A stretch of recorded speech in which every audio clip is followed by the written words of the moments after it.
Oyendo la sección de deporte, a veces pienso que nuestro editor deportivo es una especie de médico reconstructivo,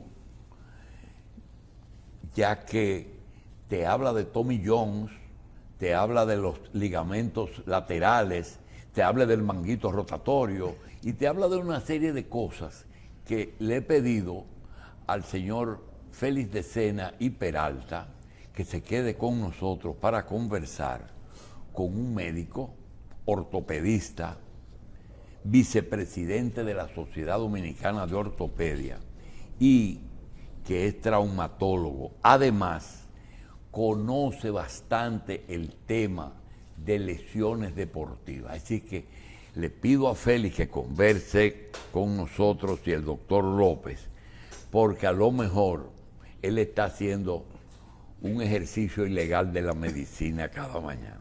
Te habla de muchísimas cosas. Bienvenido, doctor López. Muchísimas gracias, don Julio, por la invitación. Doctor, ¿la medicina deportiva es una subespecialidad? Sí, claro que sí, la medicina. ¿De la ortopedia o de la rehabilitación? Lo que pasa es que está la parte clínica, que se orienta más a temas relacionados a acondicionamiento, rehabilitación, terapia física, y está la parte quirúrgica, que ya va de la mano del ortopeda y traumatólogo, que bueno, pues hace una preparación previa. Hay programas de alta especialidad o fellowship, como se le dice en el extranjero, que abarcan ambos ámbitos, la parte clínica y la parte quirúrgica. Y más o menos es un programa entre 18 meses a 24 meses, dependiendo la...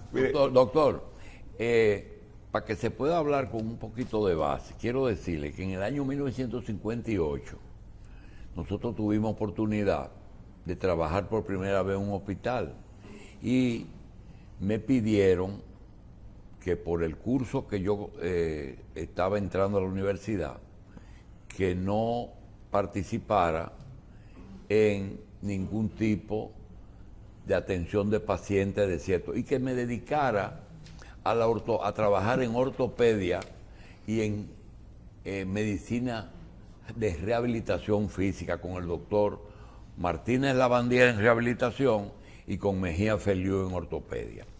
Y alguien me decía, eso no es medicina, rehabilitación física no es medicina, y ortopedia, eso es una cosa de... Se resulta que hoy día, doctor, la ortopedia y la rehabilitación física han logrado un desarrollo, como por ejemplo las prótesis. Una persona cuando tenía fractura de cadera estaba lista y servida de por vida, inclusive era el inicio de su muerte. Sin embargo, ustedes le ponen algo y funciona. Pero hay otro asunto que es lo que va a tratar Félix con usted, y es el valor que tiene un atleta hoy día. Nosotros hablábamos esta mañana de personas que tienen 10 años fuera del béisbol y todavía están cobrando, están cumpliendo un contrato que fue a mayor tiempo del que él pudo servir como jugador. Entonces, la parte económica de la especialidad de ustedes es muy delicada. Esa especialidad, esa subespecialidad, tanto en rehabilitación como... Primero, esas dos cosas están ligadas, la rehabilitación con la ortopedia. Claro, definitivamente nos damos apoyo mutuo. De hecho, parte importante de resultados con relación a los tratamientos quirúrgicos van de la mano de, bueno, un buen programa de rehabilitación que acompañe tanto en la preparación previa del paciente para la cirugía y en la preparación ya postquirúrgica de ese seguimiento para lograr objetivos de manera satisfactoria. Y más en pacientes que son atletas, que definitivamente necesitan una recuperación un poco más demandante para el tipo de actividad que van a realizar, que es actividad de alto rendimiento. Mire, a mediados de la década de los 70, un ortopeda, que era el ortopeda de los Dodgers de Los Ángeles, un pitcher zurdo tuvo un problema que era frecuente que sucediera en el béisbol, pero era el final de la carrera de los que la sufrían, que era la famosa lesión de, ¿cómo le llaman en inglés? El ulnar, del codo, que era un ligamento dentro del codo. Él se le ocurrió buscar ese pitcher de nombre Tommy Jones, un pitcher zurdo, y le llevó los tendones del brazo derecho al brazo izquierdo. Fue la primera operación de Tommy Jones. La primera operación Fue un trasplante de un a Tommy brazo. Jones, Sí. a un pitcher llamado Tommy Jones. El doctor se llamaba Frank Joe, una leyenda en el ambiente del béisbol como ortopeda, y a partir de ese momento esa operación comenzó a hacerse popular, pero a diferencia de esa que le hicieron a ese pitcher, hoy en día los pitchers que le hacen esa operación, sucede que, doctor, y es mi explicación, tiran más duro ahora que lo que tiraban antes de la operación. O sea, antes un pitcher, Tommy Jones, volvía a pichar, pero Tommy Jones nunca fue un pitcher poderoso, siempre fue un pitcher de mucho control, pero el resto de los pitchers que tiraban duro, que se le hacía esa operación, no regresaban nunca igual, hasta esta última década donde los pitchers, todos los que lo operan, llegan tirando tan duro como antes, o más. ¿Sabe qué es importante lo que usted menciona y lo que don Julito pues estuvo comentando de inicio?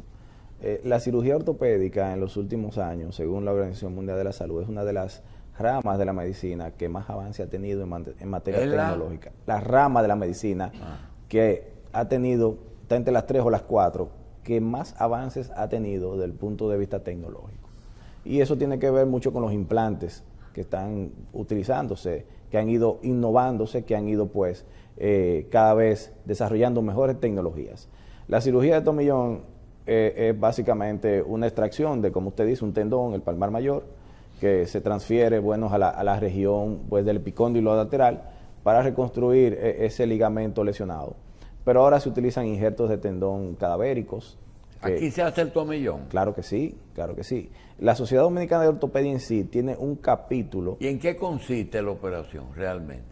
Es del codo, Es del primero. codo, es del codo, del ligamento colateral interno, donde se toma un injerto, puede ser como comenté de cadáver, ya criofilizado, o en su defecto del palmar mayor de la mano. Pero no es reconstrucción del ligamento que tiene la persona, ¿verdad? Bueno, hay que hacerle un injerto. Es una plastía traer reconstructiva. el ligamento y ponerlo ahí. Es una plastía reconstructiva, o sea, donde uno lo reconstruye sustituyéndolo por otro, en realidad. No hay prótesis ahí. No, es solamente... Es cadavérico, puede ser de un puede ser cadáver. cadavérico o puede ser también extraído del propio organismo.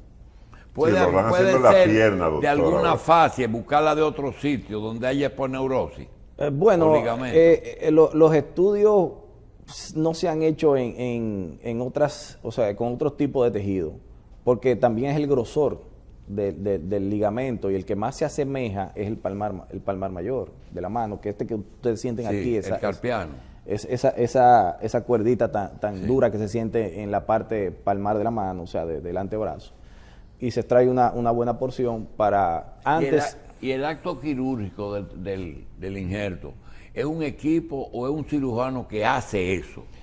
Hay un equipo de soporte, de apoyo, de instrumentación. No, yo no me refiero al equipo quirúrgico que siempre está, pero es un cirujano ortopédico. Claro, un cirujano ortopeda con una formación en medicina deportiva, y de hecho ahora también hay altas especialidades en medicina deportiva que solamente trabajan miembro superior o trabajan miembro inferior. Y eso que está señalando Félix, del regreso rehabilitado y a veces con más fuerza, que es muy raro en medicina. En medicina hay dos misterios, que es, en el caso de personas que ganan mucho dinero, la prisa por el regreso. Es decir, cuando te dicen, está inhabilitado durante 80 juegos, 20 juegos, eso es un problema no solamente físico, sino económico. Pero hay otro problema que le pasó a un médico amigo. Vio a una primera base de las Águilas Cibaeñas que se llamaba Bob Robertson en los años 70 y le dice a la esposa, el médico, mira, él no puede jugar béisbol. Y la mujer le dice, óyeme, al médico, no me hable de eso, que yo necesito que él juegue un tiempo más. Es decir, el mantenerse enfermo por necesidad o regresar por necesidad. el médico, ¿cómo puede controlar eso? ¿Cuáles son sus recomendaciones? ¿Qué índice tiene usted para decir, ya ese tomillón está para pichar? Bueno, en realidad, con relación a los procesos de recuperación desde el punto de vista terapéutico, son muy relativos dependiendo del paciente. Pero definitivamente uno tiene mediciones desde el punto de vista clínico. Lo más importante es, luego de la cirugía, es controlar básicamente la fuerza y el tono muscular. Son procedimientos quirúrgicos en los cuales se hacen incisiones, donde se hacen abordajes quirúrgicos, donde esa incisión de por sí tiende a producir una fibrosis desde el punto de vista cicatrizal. Y eso es lo que básicamente tiene como reto tanto el rehabilitador como el terapeuta ortopédico, de romper esa fibrosis para lograr que esa articulación tenga los rangos de movilidad adecuados y sobre todo proceso de inmovilización que se produce luego de la cirugía para que ese injerto se integre, también produce atrofia muscular importante y esa atrofia muscular importante pues va también en detrimento de los resultados en base a un paciente de alto rendimiento como es el atleta. Entonces todas esas cosas uno le empieza a valorar y a medir. Y a medida que el paciente va recibiendo las terapias físicas, pues uno se va dando cuenta de qué tantos resultados vamos encontrando con relación a esos parámetros que se miden para que el atleta pues vuelva otra vez a sus actividades pues, físicas cotidianas. Las rodillas, doctor, por lo regular cuando son operadas, el jugador pierde, por mucho. El jugador, por ejemplo, en el baloncesto, en el fútbol balompié, el fútbol, por lo regular cuando se va uno de esos ligamentos cruzados anterior o posterior de la rodilla o laterales, el jugador jamás regresa a lo que él era antes. Sigue siendo buen jugador cuando son muy talentosos, pero es muy difícil que, como en el caso de la operación Tommy Jones, el hombre regrese como era antes de la lesión. Bueno, mira, a nivel de la extremidad inferior tiene características diferentes. Soporta el peso corporal, que también es un factor influyente.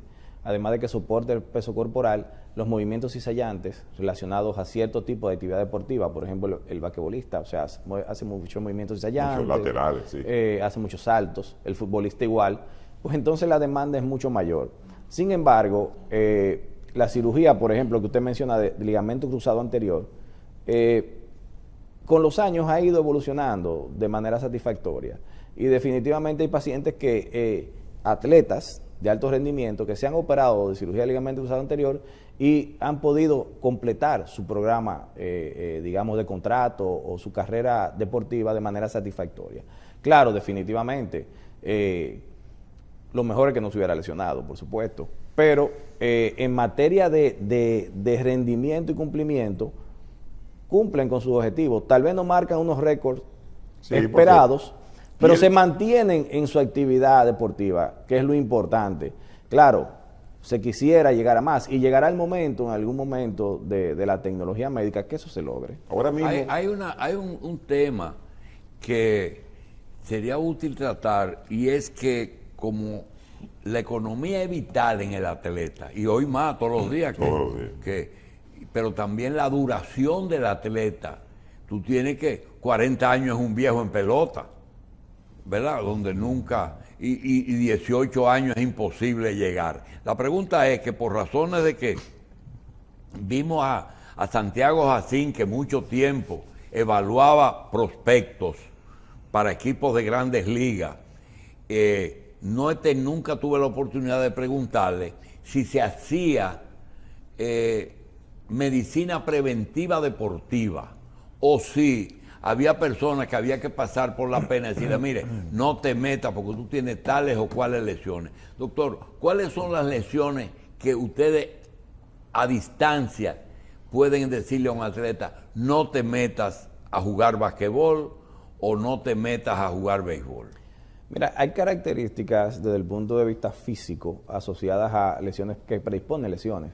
Por ejemplo, las extremidades inferiores, podemos ver personas que tú lo ves caminando de manera normal, pero si nos fijamos tal vez de manera un poquito más minuciosa, vamos a encontrar que tienen deformidades en las extremidades, ya sea lo que se conoce como el genus valgus o el genus varo, que es las piernas arqueadas o las piernas en X, y eso predispone a afecciones de lesiones ligamentosas o de lesiones condrales, o sea, del cartílago, a nivel de la articulación de la rodilla, de la cadera o del tobillo.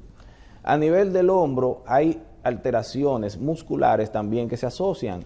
Hay pacientes que nosotros vemos que sufren de un síndrome que se llama síndrome de Proteus, que se llama hemigigantismo, que tienen una masa muscular mucho más aumentada de un hemicuerpo y de otro. Eso es bueno hasta cierto punto, desde el punto de vista deportivo, porque tiene más fuerza muscular en uno que en otro, pero es más propenso a producir lesiones por la potencia que ejercen esos músculos más desarrollados.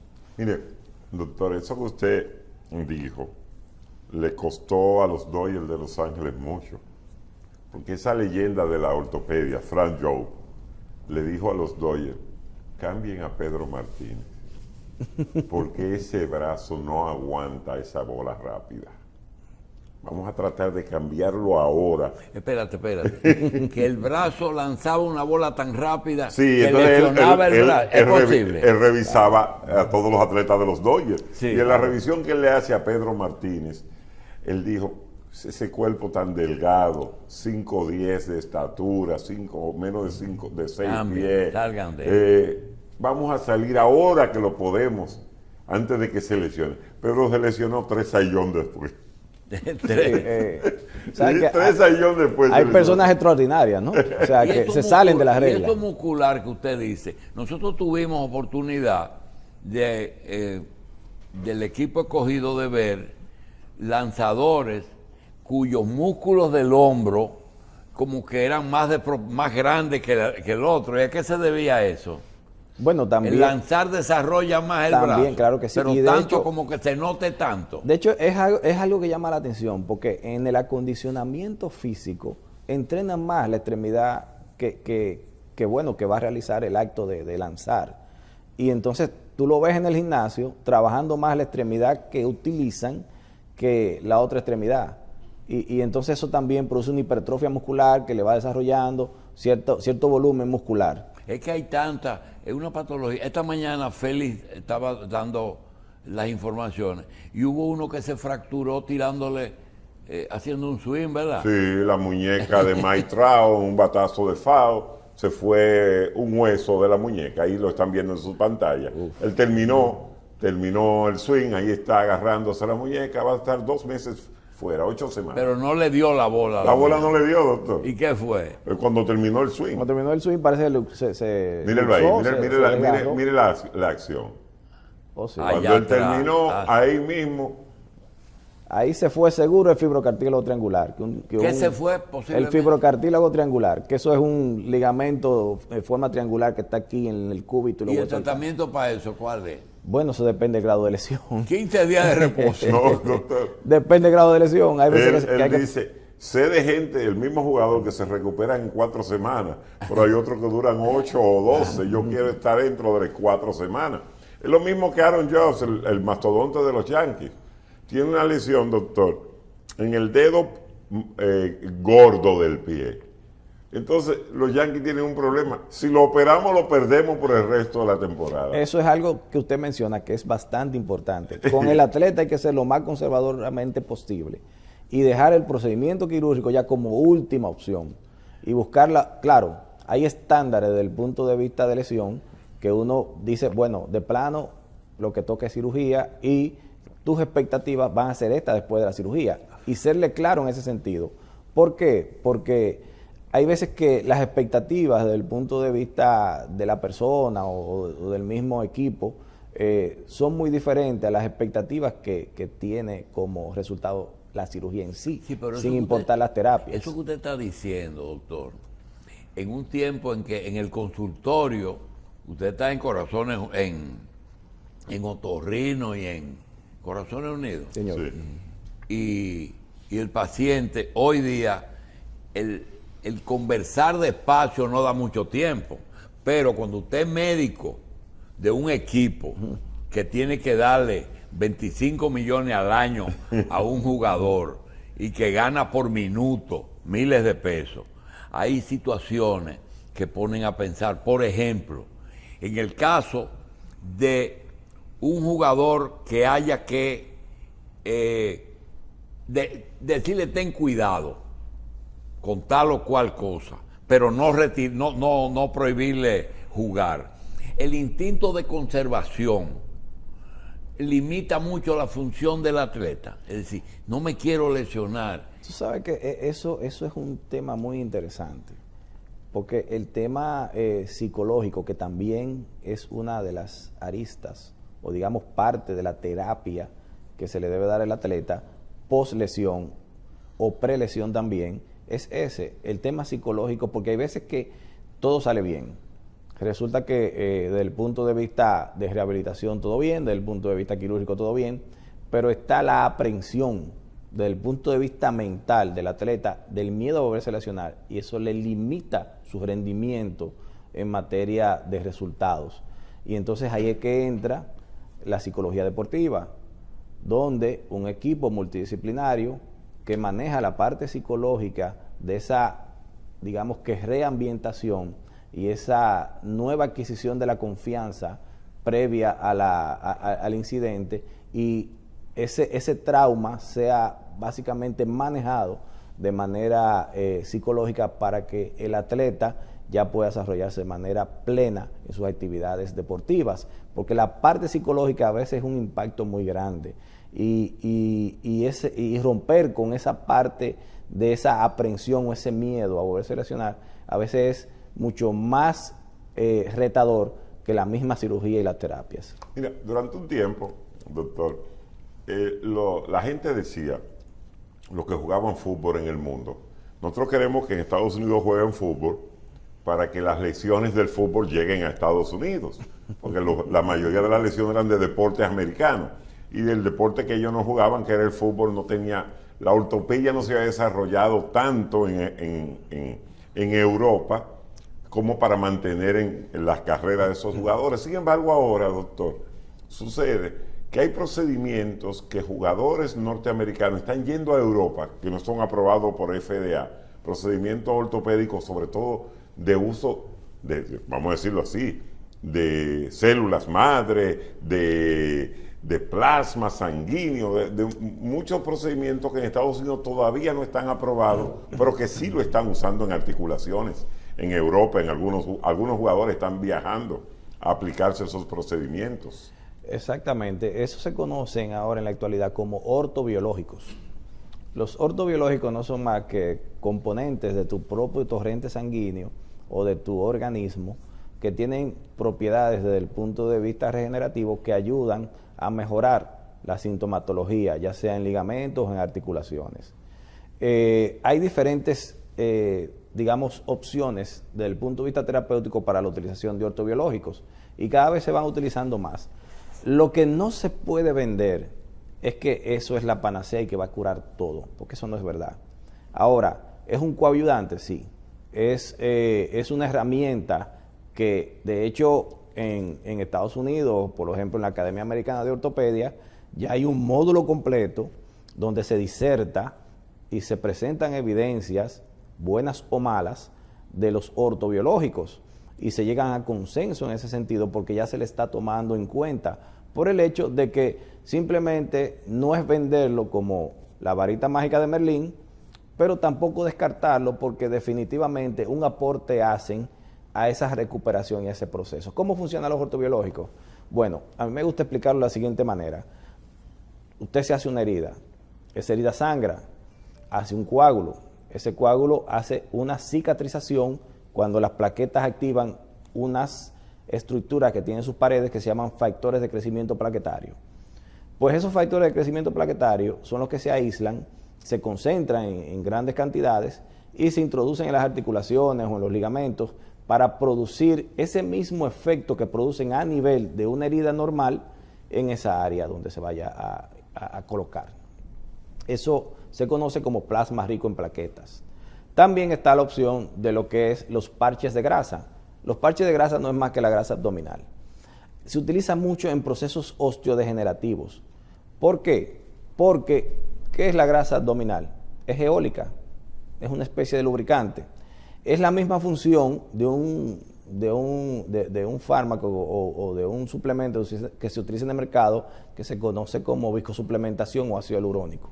Con la diferencia de que como es de tu propio organismo, dura un periodo de tiempo más para reabsorberse, y entonces tú tienes un periodo de sintomatología o de asintomatología, sin síntomas, más prolongado. Y así están los exosomas, que son ARN mitocondrial, que se han extraído, ya sea de cordón umbilical o de la médula ósea, y hay muchísimas opciones en ese sentido que ayudan mucho al proceso, pues, de mejoría de los atletas y los pacientes en sí. Doctor López, hay un tema que nosotros no queremos que usted se vaya, no solamente desde el punto de vista médico, sino desde el punto de vista económico, desde el punto de vista de reintegro al trabajo del lesionado, que son las prótesis. La famosa prótesis que dio un boom en los últimos años a nivel no solamente de cadera, sino que hay empresas que elaboran ese tipo de productos, materiales que se preparan porque es un cuerpo extraño, ¿verdad? Y yo le quiero preguntar, ¿eso está dentro de las coberturas de las compañías de seguro o eso se sale y comienza a ser parte de aquello que se llaman atenciones, ¿cómo se llama? Medicina de alto costo? Bueno, ¿cómo son tratadas? De hecho, sí, claro, entran no en programa, porque una cosa es el programa de altos costos del Estado y otra cosa es un renglón dentro de los planes de salud, principalmente de los planes básicos de salud, que están asociados a alto costo cuando pasa después de un monto, que parece que es un fondo que hay específicamente para eso. Y sí, las mayoría de las empresas administradoras de riesgos tienen ya en su cartera. Cuando son por accidente de trabajo no hay duda, sigue trabajando, pero en el otro caso yo no estoy seguro. Sí, en procesos osteodegenerativos, pacientes de edad avanzada, hay cobertura. Lo que pasa es que de eso depende el plan también que tenga el paciente, pero definitivamente, y de hecho, ha sido un gran avance desde el punto de vista de salud, porque ustedes se imaginan, como usted dice, un paciente que antes tenía un problema con una cadera, una rodilla, una fractura, o haya que colocarle un implante relacionado a caderas, rodillas o tobillo, esos pacientes a veces duran 4, 5, 6 semanas en lo que buscaban el dinero para poderse realizar la cirugía. Ahora, como tienen su plan de salud, en el plan de salud le dan la cobertura tanto del procedimiento quirúrgico como del implante, y bueno, pues ya con eso el paciente se puede operar de manera, en materia de tiempo, pues mucho más rápido, y eso ha sido un gran avance. De que la tecnología va avanzando, el tema económico es un tema importante, porque de hecho a medida que avanza la tecnología es más costosa, y tal vez no tengamos aquí la tecnología de punta que se utiliza en Estados Unidos en materia de implantes, tal vez tenemos una generación un poquito menos avanzada. Estamos muy diferentes, tenemos muchas diferencias. Pero no tanto. No tanto, No tanto, en realidad no tanto. Pero el material es el mismo ya, ¿verdad? El material es el mismo. El material es el mismo. Hay múltiples, digamos, que opciones desde el punto de vista de materiales. Y cuando te hablan de mayor chino y norteamericano, ¿eso es competencia o es real la diferencia? Sí, claro, hay diferencia. Bueno, lo que pasa es que ustedes saben que los chinos te pueden fabricar un cepillo de dientes barato y un cepillo de dientes que se utiliza en la NASA. Eso depende de lo que tú pagues por eso. Entonces, donde está el tema... El mismo cepillo de dientes. Exacto.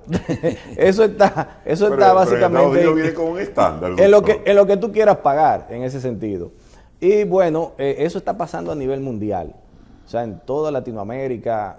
Yo soy presidente de AOTrauma República Dominicana. La AOTrauma es la primera empresa suiza, o la primera, digamos que, centro de investigación en materia de implantes ortopédicos a nivel mundial. Y ellos han perdido campo.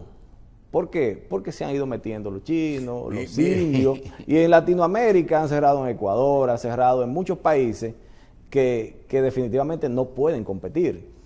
Y bueno, eso es lo que se conoce como farmacoeconomía. Sí, hay que buscar alguna forma de ver cómo se busca un equilibrio, pero eso que usted dice, tuvimos una experiencia hace unos 30 años con las bombas aspirante impelente, es decir, una pequeña bombita, que aquí le decían, por ejemplo, bomba ladrona. Sí. Resultó que cuando le ponen cualquier cosa, prueba de explosión, ¿viste?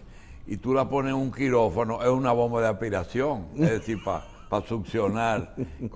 Y entonces la diferencia del precio, pues, son miles de pesos y dólares.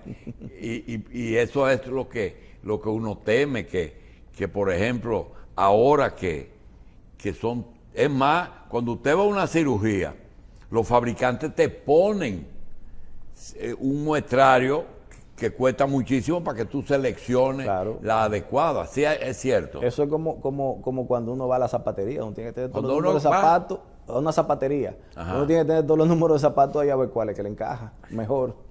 Y es así, o sea, uno entra con una amalgama de opciones desde el punto de vista de Y llaman tamaños como una bandeja, doctor. y diámetros, lo que le dicen una bandeja quirúrgica. Doctor, ¿cómo uno evita que el cirujano se meta en ese negocio? Bueno, yo entiendo que debe haber un tema en materia de regulación. Entiendo que no puede haber juez y parte. Y si se va a meter en ese negocio, que se salga de la cirugía. O si tiene ese negocio y quiere seguir en la cirugía, que deje el negocio. No, porque para que use la cosa. ¿Cómo así? Si se sale del negocio, no Es que- use el implante. No, en el negocio de que lo que le sirven, hay un acuerdo previo. No son de 10 casas diferentes, le muestran siempre productos de la misma de la misma casa que desarrolla el implante. Entonces eso está trayendo algún tipo de comentarios fuera del quirófano, solo en la calle también.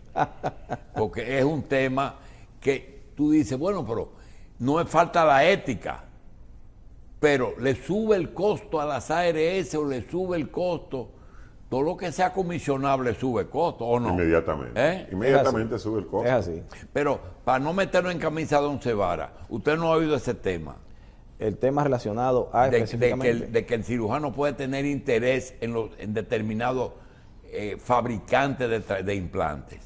Hay de todo en la Villa del Señor. Sí. Es una realidad. Y sí, como hay cirujanos que por un tema de calidad del implante y por un tema de marca ya reconocida, exige ese implante, puede ser que haya un cirujano que por algún tipo de relación con cierta empresa también decida otro implante. En realidad... Sí, pero usted fijó una posición al principio muy clara, dijo, siempre se trata de posponer lo quirúrgico hasta lo último, es decir, que no es lo primero. Mucha gente No. dice, bueno, no debería ser. en la cirugía que está la tarifa. Sin embargo, usted aclaró, no, eso es lo último que se trata, es así. Definitivamente es así. ¿Por Se qué? trata de buscar las opciones desde el punto de vista terapéutico que el paciente pues pueda, sin necesidad de llegar a la cirugía, porque tú sabes que la medicina es un tema de estadísticas y probabilidades.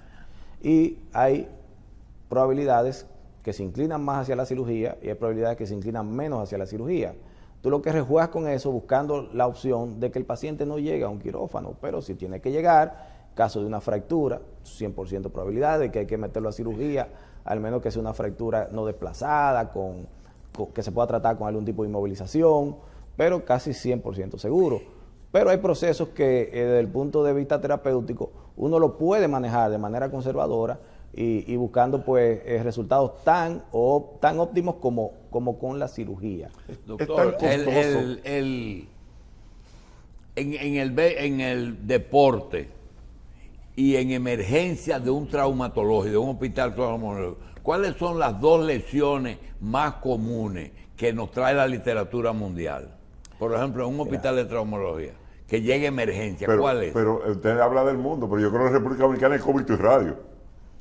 No, si usted supiera, ¿Cuál? No es. si usted supiera que Cuando se caen los en una- motoristas, ¿qué es lo que se rompen?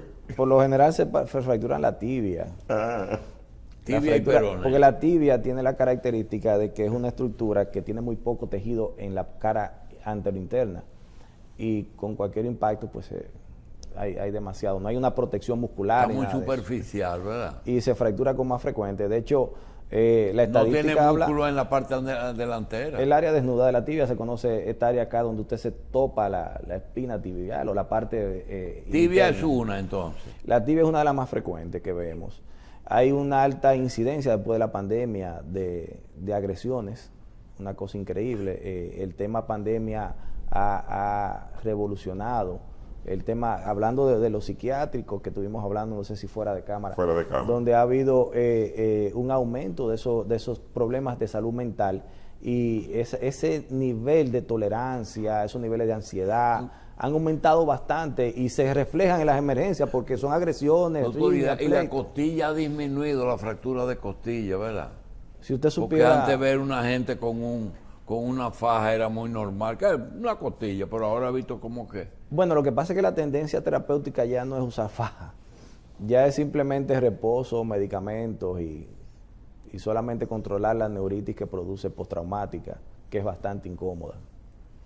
Bien, doctor Héctor López, vamos a despedirlo con esto.